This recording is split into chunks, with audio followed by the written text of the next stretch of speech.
प्यारे बच्चों, संसाधन एवं विकास में आज हम संसाधन के बारे में जानेंगे। हर वह वस्तु जिसका इस्तेमाल हम अपनी आवश्यकताओं की पूर्ति के लिए कर सकते हैं, संसाधन कहलाते हैं। जैसे भूमि, सूर्यातप यानी सूर्य की गर्मी, पवन, जल, वन और वन्य प्राणी इत्यादि। अगर तकनीकी भाषा में संसाधन का अर्थ जाने तो संसाधन हमारे पर्यावरण में उपलब्ध प्रत्येक वस्तु जो हमारी आवश्यकताओं को पूरा करने में प्रयुक्त की जा सकती है और जिसको बनाने के लिए प्रौद्योगिकी उपलब्ध है, जो आर्थिक रूप से संभाव्य है और सांस्कृतिक रूप से मान्य है। इन तीन शब्दों का अर्थ हम जानने की कोशिश करेंगे। प्रौद्योगिकी, आर्थिक रूप से संभाव्य और सांस्कृतिक रूप से मान्य का अर्थ क्या है। देखिए बच्चों, प्रौद्योगिकी, एक उदाहरण देखिए। प्रौद्योगिकी का अर्थ है कि वह तकनीक जिससे हम संसाधन को उपयोगी बना सकें। जैसे हीरा एक बहुमूल्य संसाधन है, लेकिन जब तक वह धरती के गर्भ में है, धरती के अंदर है, वह हमारे लिए संसाधन नहीं है। उसे बाहर निकालने के लिए हमें एक तकनीक की जरूरत पड़ेगी और इसी से हीरा बहुमूल्य संसाधन बन जाएगा। दूसरा है बच्चों, आर्थिक रूप से संभाव्य। जिस तकनीक का इस्तेमाल करके हमने हीरा धरती के गर्भ से बाहर निकाला, वह तकनीक इतनी ज्यादा महंगी ना हो जाए कि हीरे की जो कीमत है वो कम हो और तकनीक महंगी हो जाए। तो हमें यह भी ध्यान रखना है कि अगर तकनीक महंगी है और संसाधन सस्ता है तो वह संसाधन नहीं कहलाएगा। तीसरा है बच्चों, सांस्कृतिक रूप से मान्य। हमने देखा और हमें पता भी है कि हीरा बहुमूल्य है और धरती से बाहर निकालने के लिए हमने तकनीक का भी इस्तेमाल किया, लेकिन यह समाज द्वारा स्वीकृत भी होना चाहिए। कितनी ही बहुमूल्य वस्तु हो, लेकिन अगर समाज उसे स्वीकार नहीं कर रहा है, सांस्कृतिक रूप से वह चीज मान्य नहीं है, तो यह संसाधन नहीं कहलाएगा। तीनों चीजें समझ आ गई होगी। प्रौद्योगिकी, आर्थिक रूप से संभाव्य और सांस्कृतिक रूप से मान्य, तीनों जो तत्व हैं वो संसाधन के लिए आवश्यक हैं। पर्यावरण में उपलब्ध संसाधनों को उपयोगी बनाने के लिए मानव प्रकृति, प्रौद्योगिकी और संस्थाओं के साथ अंतःक्रिया करता है। इन तीनों कारकों का इस्तेमाल करके किसी संसाधन को हम उपयोगी बना सकते हैं। कैसे, आइए जानते हैं। देखिए बच्चों, प्राकृतिक संसाधन है, जैसे प्राकृतिक संसाधनों में खनिज हैं, लोहा, कोयला, सोना, चांदी, जो धरती के गर्भ में पाए जाते हैं, तो प्रकृति इसमें शामिल है। दूसरा, अब हमने पढ़ा कि जब तक ये खनिज धरती के गर्भ में है, ये संसाधन नहीं कहलाएंगे। हमने प्रौद्योगिकी का इस्तेमाल किया और इन खनिज संसाधनों को बाहर लेके आए। ये जेसीबी है बच्चों, जो खुदाई के काम आती है, कि संसाधनों को, खनिज संसाधनों को हम प्रौद्योगिकी द्वारा बाहर निकाल लाए। लेकिन बच्चों, आपको ध्यान होगा कि जैसे लोहा है, वो धरती के गर्भ में कच्चे लोहे के रूप में मिलता है। जैसा लोहा हम इस्तेमाल करते हैं, वैसा लोहा प्राप्त करने के लिए हमें संस्थाओं यानी फैक्ट्री का इस्तेमाल करना पड़ेगा।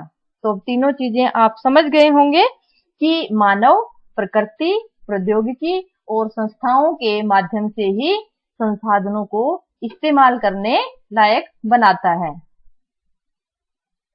संसाधनों का वर्गीकरण। वर्गीकरण का अर्थ समझते हैं पहले। किसी वस्तु को उसके रंग, आकार, लक्षण या किसी अन्य गुण के आधार पर किसी वर्ग या समूह में रखना। देखिए बच्चों, एक कक्षा का उदाहरण है। मान लीजिए यह आपकी ही कक्षा है, तो इस कक्षा का वर्गीकरण करने के लिए क्या क्या पैमाने हैं। सबसे पहले तो लड़के और लड़कियों को अलग अलग हम वर्ग में शामिल कर सकते हैं, तो यह वर्गीकरण हुआ। इसके अलावा हमने लंबाई ले ली कि बच्चों को लंबाई के आधार पर वर्गीकृत कीजिए। तो लंबे चाहे लड़का है चाहे लड़कियां हैं वो अलग वर्ग में जाएंगे और छोटे कद वाले अलग वर्ग में।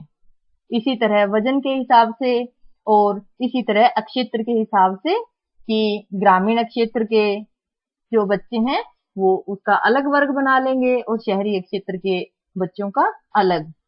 इसी तरह वर्ग है कि बच्चा अमीर वर्ग से है, मध्यम वर्ग से है या गरीब वर्ग से है। तो वर्गीकरण अब आप कर लोगे ना, समझ गए होंगे कि वर्गीकरण क्या होता है। इसी आधार पर हम बच्चों संसाधनों का वर्गीकरण भी करते हैं। मुख्य कौन कौन से आधार हैं देखिए, उत्पत्ति के आधार पर यानी जन्म के आधार पर, समाप्यता के आधार पर यानी कोई संसाधन समाप्त होगा या नहीं, स्वामित्व के आधार पर संसाधनों पर मालिकाना हक किसका है और विकास के सत्र के आधार पर।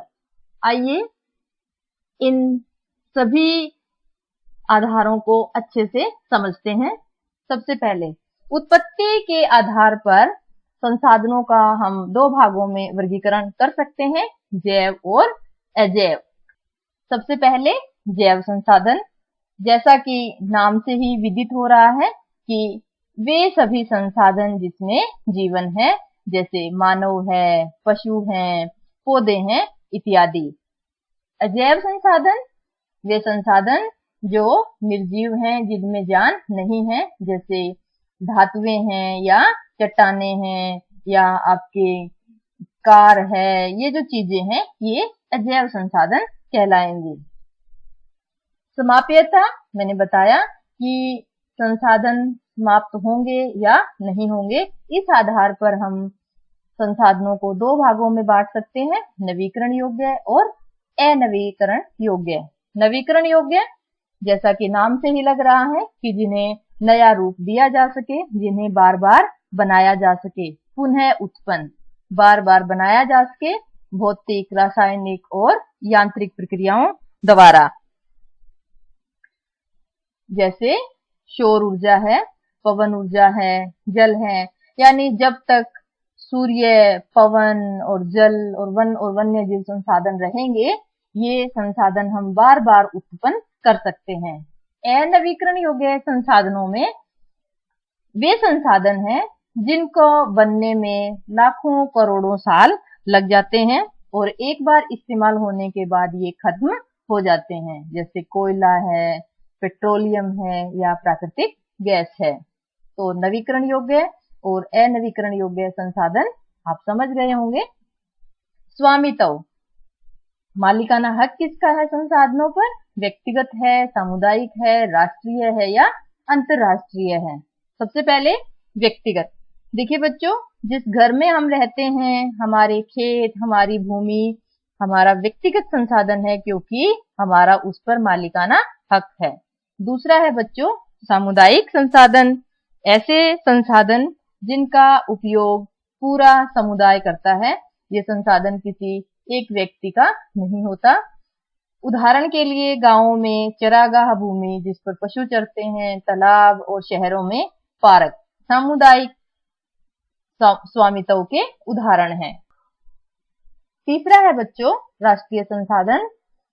किसी देश में उपलब्ध संसाधन राष्ट्रीय संसाधन होते हैं, जैसे सड़कें हैं, रेल हैं इत्यादि। और अगर सरकार चाहे तो राष्ट्रीय हित में व्यक्तिगत संसाधनों को ले सकती है। जैसे सरकार को अगर कोई सड़क बनवानी है तो उचित मुआवजा देकर सरकार मालिक से वह जमीन ले लेती है। राष्ट्रीय संसाधन में देश की भूमि और लगभग 12 समुद्री मील का जो इलाका है राष्ट्रीय संपदा में आता है, राष्ट्रीय संसाधन में आता है। अगला है बच्चों अंतरराष्ट्रीय संसाधन। अंतरराष्ट्रीय संसाधन अंतरराष्ट्रीय संस्थाओं के अधीन होते हैं, जैसे कि समुद्र का कुछ हिस्सा। इन संसाधनों का प्रयोग अंतरराष्ट्रीय संस्थाओं की सहमति के बिना नहीं किया जा सकता। आइए जानते हैं कि राष्ट्रीय और अंतरराष्ट्रीय संसाधन में क्या फर्क है। देखिए बच्चों, मैप ध्यान से देखिए। यह दक्षिणी भारत है, इसे प्रायद्वीपीय भारत भी बोलते हैं। 12 समुद्री मील जो येलो लाइन है, ये भारत की सीमा है, हमारी जमीनी सीमा है बच्चों। और इससे 12 समुद्री मील का जो क्षेत्र है, ये आपको रेड डॉट में दिखाया भी हुआ है, यह भारत की संपदा है, राष्ट्रीय संसाधन है। 200 समुद्री मील का जो क्षेत्र है, वह अपवर्जक आर्थिक क्षेत्र कहलाता है। एक्सक्लूसिव इकोनॉमिक जोन इसे इंग्लिश में कहेंगे, अर्थात इस क्षेत्र में देशों को कुछ विशेषाधिकार होते हैं, जिसके तहत वे इस क्षेत्र में समुद्री संसाधनों को खोज सकते हैं, जैसे पानी व हवा से ऊर्जा उत्पादन करना। तो इस क्षेत्र में भारत का अधिकार है। इस लाइन से आगे जो रेड लाइन है, इस लाइन से आगे महासागर अंतरराष्ट्रीय संसाधन है बच्चों, और इस क्षेत्र में निर्णय लेने का अधिकार अंतरराष्ट्रीय संस्थाओं को है।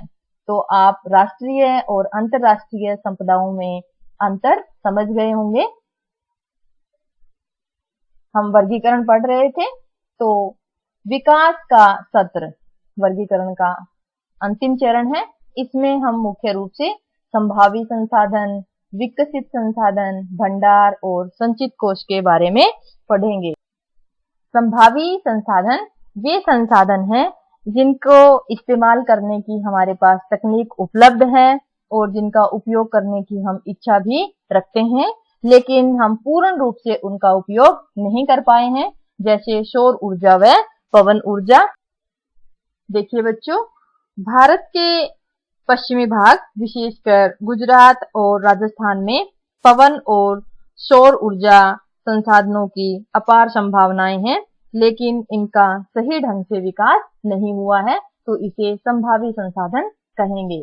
दूसरा है बच्चों विकसित संसाधन, वे संसाधन जिनके उपयोग की गुणवत्ता और मात्रा निर्धारित हो चुकी है, यानी जिनके लिए हमारे पास तकनीक भी है, उपयोग करने की इच्छा भी है और हम उपयोग करते भी हैं, जैसे कोयला और पेट्रोल।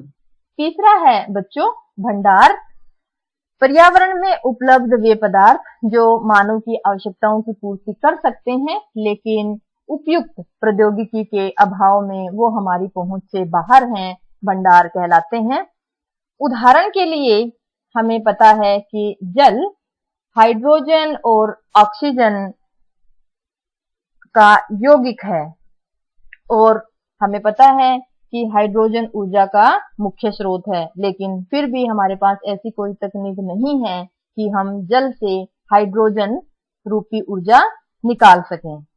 चौथा है बच्चों संचित कोष, ऐसे संसाधन जिनको इस्तेमाल करने की हमारे पास तकनीक तो है, परंतु अभी उनका उपयोग शुरू नहीं हुआ है। तकनीक तो है, लेकिन उपयोग शुरू नहीं हुआ है। इनका उपयोग भविष्य में आवश्यकताओं की पूर्ति के लिए हमने सुरक्षित रख लिया है। नदियों के जल को विद्युत पैदा करने में प्रयुक्त किया जा सकता है, लेकिन वर्तमान समय में इसका उपयोग बहुत ही कम पैमाने पर हो रहा है। इस प्रकार बांधों में जल, वन आदि संचित कोष है जिनको भविष्य में इस्तेमाल कर सकते हैं। बच्चों, आज हमने संसाधन का अर्थ जाना और संसाधनों का वर्गीकरण पढ़ा। आशा है आपको ये सारे टॉपिक्स अच्छे से समझ आ गए होंगे। खूब पढ़िए, खूब मेहनत कीजिए। धन्यवाद।